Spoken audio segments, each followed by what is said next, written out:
Love insurance company. Pradeep Ranganathan, ఎస్.ఏ. సూర్య, కృతి Shetty leads గా Vignesh Sivan direction లో వచ్చిన ఫ్యూచరిస్టిక్ రొమాంటిక్ కామెడీ ఇది. ఈ సినిమా స్టోరీ ఏంటి, దీని మీద నా ఒపీనియన్ ఏంటనేది ఇప్పుడు తెలుసుకుందాం పదండి. ముందుగా ఈ సినిమా స్టోరీ ఏంటంటే, ఈ కథ 2040లో జరుగుతుంది. మనుషులు రియల్ వరల్డ్ ని, సోషల్ లైఫ్ ని వదిలేసి కంప్లీట్ గా యాప్స్ మీద డిపెండ్ అయ్యి డిజిటల్ వరల్డ్ లో బతికేస్తున్న రోజులవి. ఈ టైంలో సూర్య అనే వ్యక్తి love insurance company AKA like పేరుతో ఓ యాప్ ని లాంచ్ చేస్తాడు.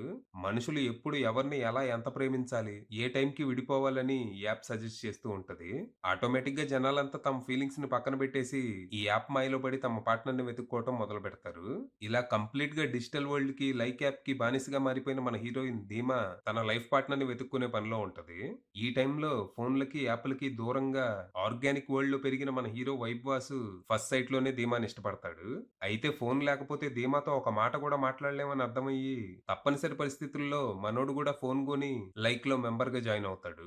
మెల్లిగా ఎలాగోలా తనకి దగ్గరయ్యి ఇద్దరు ఒకరినొకరు ఇష్టపడటం మొదలు పెడతారు. అయితే రీసెంట్ గా లైక్ లో వచ్చిన ఒక కొత్త ఫీచర్ వాసు తనకు కరెక్ట్ కాదని డిసైడ్ చేయడంతో ధీమా తనను వదిలేస్తుంది. దాంతో మనోడు తన ప్రేమని కాపాడుకోవటానికి ఆ యాప్ మీద పోరాటం మొదలు పెడతాడు.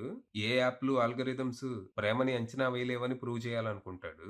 మరి తర్వాత ఏం జరిగింది, అసలు ధీమా మనోడిని ఎందుకు వదిలేసింది, లైక్ యాప్ లో వచ్చిన కొత్త ఫీచర్ ఏంటి, ఇంతకీ మనోడు ఫోన్లకి దూరంగా ఆర్గానిక్ వరల్డ్ లో ఎందుకు పెరిగాడు, అసలు ఈ ఆర్గానిక్ వరల్డ్ ఏంటి, తన కథ ఏంటి, చివరికి మనోడు తన పోరాటంలో విజయం సాధించాడా, ధీమా ప్రేమను తిరిగి పొందగలిగాడా, ఈ ప్రాసెస్ లో తను చేయాల్సి వచ్చిన యుద్ధం ఏంటనేది మీరు సినిమా చూసి తెలుసుకోవాలి.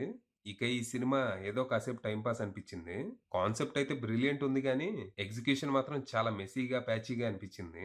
ఇప్పటికే చాలా కంపెనీలు మన డేటా దొబ్బేస్తూ ఎప్పటికప్పుడు మన మీద ఒక కన్నేసి ఉంచి మన ఇష్టాలు ఆల్గరిథమ్స్ కి ఫీడ్ చేస్తూ మనల్ని డిజిటల్ వరల్డ్ లోనే ఉండిపోయేలా, స్క్రీన్లకు అతుక్కుపోయేలా చేస్తున్నాయి.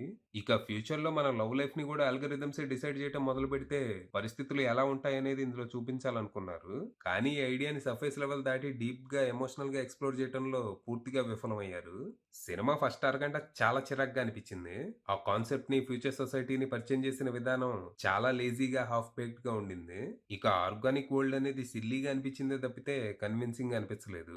టెక్ డ్రివెన్ వరల్డ్ కి కాంట్రాస్ట్ గా దీన్ని చూపించాలనుకున్నారు, but fail to do so. ఇక ఆ తర్వాత సినిమా కొంచెం గాడిన పడినట్టే అనిపించింది.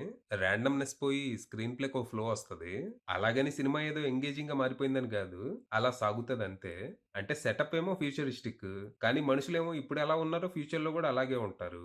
మనం ఇప్పుడు సోషల్ మీడియాలో వేసే వేషాలు, చేసే మీమ్సే వాళ్ళు చేస్తా ఉంటారు. దీనికి తోడు ఫా ఫా అని ఎదవ గోల. మొన్న విష్ణు విన్యాసంలో గూడా ఈ సౌండ్ ఎఫెక్ట్‌ని తెగ వాడేశారు. ఫ్యూచర్‌లో గూడా అదే సోదా? ప్రెజెంట్ డే సొసైటీనే రిఫ్లెక్ట్ చేసేదానికి ఫ్యూచరు, రోబోట్స్, కాన్షియస్‌నెస్ ట్రాన్స్‌ఫర్ అంటూ ఈ సోదంతెందుకు? ఇక ఆ లవ్ స్టోరీ గూడా అంత ఇంప్రెసివ్‌గా ఏముండదు. హీరో, హీరోయిన్ మధ్య పెద్ద కెమిస్ట్రీ ఏమీ లేకపోవడంతో ఆ స్టోరీ చాలా ఫ్లాట్‌గా అనిపించింది. ఇక ప్రీ ఇంటర్వెల్ నుంచి కొంచెం ఇంట్రెస్టింగ్‌గా మారే సినిమా తర్వాత మనం ఊహించిన కాన్ఫ్లిక్ట్ తోనే ఇంటర్వెల్ బ్యాంగ్ అంటారు. పోనీ ఈ కాన్ఫ్లిక్ట్ ని సెకండ్ హాఫ్ లో ఏమైనా డీప్ గా ఎక్స్‌ప్లోర్ చేస్తారా అంటే అదీ లేదు. దీన్ని గూడా చాలా ఫ్లాట్‌గా, ఎమోషనల్ డెప్త్ అంటూ ఏమీ లేకుండానే ప్రెజెంట్ చేస్తారు. దీనికి తోడు కామెడీ గూడా ఫోర్స్డ్‌గా అనిపిస్తది. దాంతో దీనికంటే ఫస్ట్ హాఫే నయమేమో అనిపిస్తది. ఇక క్లైమాక్స్ లో రోబోట్స్ తో ఏదో భారీ ఎత్తున ఫైట్ ఏదో ప్లాన్ చేశారు. కానీ మనం అప్పటికే ఆ బొక్కలే అనే మూడ్‌లో ఉంటాం. దీనికి తోడు ఆ సీజీఐ గూడా అంతంత మాత్రమే. ఇక పెర్ఫార్మన్స్‌ల విషయానికొస్తే వాసుగా Pradeep Ranganathan is decent. But తన క్యారెక్టర్ అంత స్పెషల్‌గా గాని, పెర్ఫార్మన్స్ గుర్తుపెట్టుకునే విధంగా గాని ఉండదు. ఇక ధీమాగా కృతి శెట్టి కంప్లీట్‌లీ మిస్‌కాస్ట్ అనిపించింది. తన పెర్ఫార్మన్సే అంతంత మాత్రం అనుకుంటే ఆ డబ్బింగ్ ఒకటి. ఎవరు చెప్పారో గాని యాహ్! వాంతొచ్చింది. అస్సలు సూట్ కాల. ఇక కొద్దో గొప్పో యానిమేటెడ్ విలన్‌గా 'ఎస్.జె. సూర్య' మెప్పించారు. మొత్తం సినిమాలో మనం ఒక 3, 4 సార్లు నవ్వుతామేమో. అది తన వల్ల. ఇక 'యోగి బాబు' కంప్లీట్‌లీ వేస్టెడ్ అని చెప్పాలి. తన క్యారెక్టర్ అయితే ఇంట్రెస్టింగ్‌గా ఉంది గానీ, కంప్లీట్‌లీ అండర్ యుటిలైజ్డ్. ఇక 'గౌరీ కిషన్' తదితరులంతా సినిమాలో ఉన్నారు. ఇక టెక్నికల్‌గా సినిమా ఓకే. ప్రొడక్షన్ వాల్యూస్ బాగుండగా, ఇంటీరియర్ షాట్స్ అండ్ కొన్ని సెట్ పీసెస్ వరకు రవివర్మన్ అందించిన సినిమాటోగ్రఫీ చాలా బావుంది. అయితే ఆ ఫ్యూచరిస్టిక్ సెటప్‌నయితే కన్విన్సింగ్‌గా ప్రెజెంట్ చేయలేకపోయారు. ఇక అనిరుద్ అందించిన పాటలు జస్ట్ ఓకే అనిపించగా, బ్యాక్‌గ్రౌండ్ స్కోర్ తేలిపోయింది. ఆ స్కోర్‌లో ఒక్క బీట్ కూడా గుర్తులేదు. అంత ఫర్గెటబుల్ ఉంది. ఇక వీఎఫ్ఎక్స్ అండ్ సీజీఐ వర్క్ చాలా వరకు పూర్‌గా ఉండగా, తెలుగు డబ్బింగ్ చాలా వరకు నాసిరకంగా అనిపించింది. కొన్ని డైలాగ్స్‌కి అసలు అర్థం పర్థం ఉండదు. అలాగే స్క్రీన్ మీద కనపడేది ఒకటి, వాళ్ళు చెప్పేది ఇంకోటి.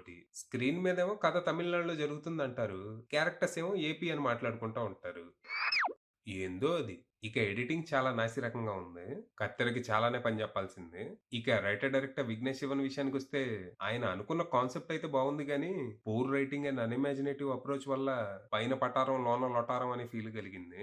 ఆ ఫ్యూచరిస్టిక్ సెటప్ అంతా తీసేసి, కేవలం ఆ యాప్ చుట్టూ కథ అల్లుకొని, ఎమోషన్స్‌ని బలంగా ఎస్టాబ్లిష్ చేసుంటే రిజల్ట్ వేరుగా ఉండేదేమో. ఫైనల్‌గా చెప్పేదేంటంటే, ఇదేం మరీ అంత తీసి పారేసే సినిమా అయితే కాదు. It has some brilliant ideas and movements. Of course lakhs some proper execution though. ఒకవేళ మీరు సోదైనా పర్లేదు, కొత్తగా ఏమైనా ట్రై చేద్దాం అనుకుంటే ఈ సినిమా ట్రై చేయొచ్చు. బాగా లో ఎక్స్‌పెక్టేషన్స్‌తో వెళ్ళాలి. అది విషయం.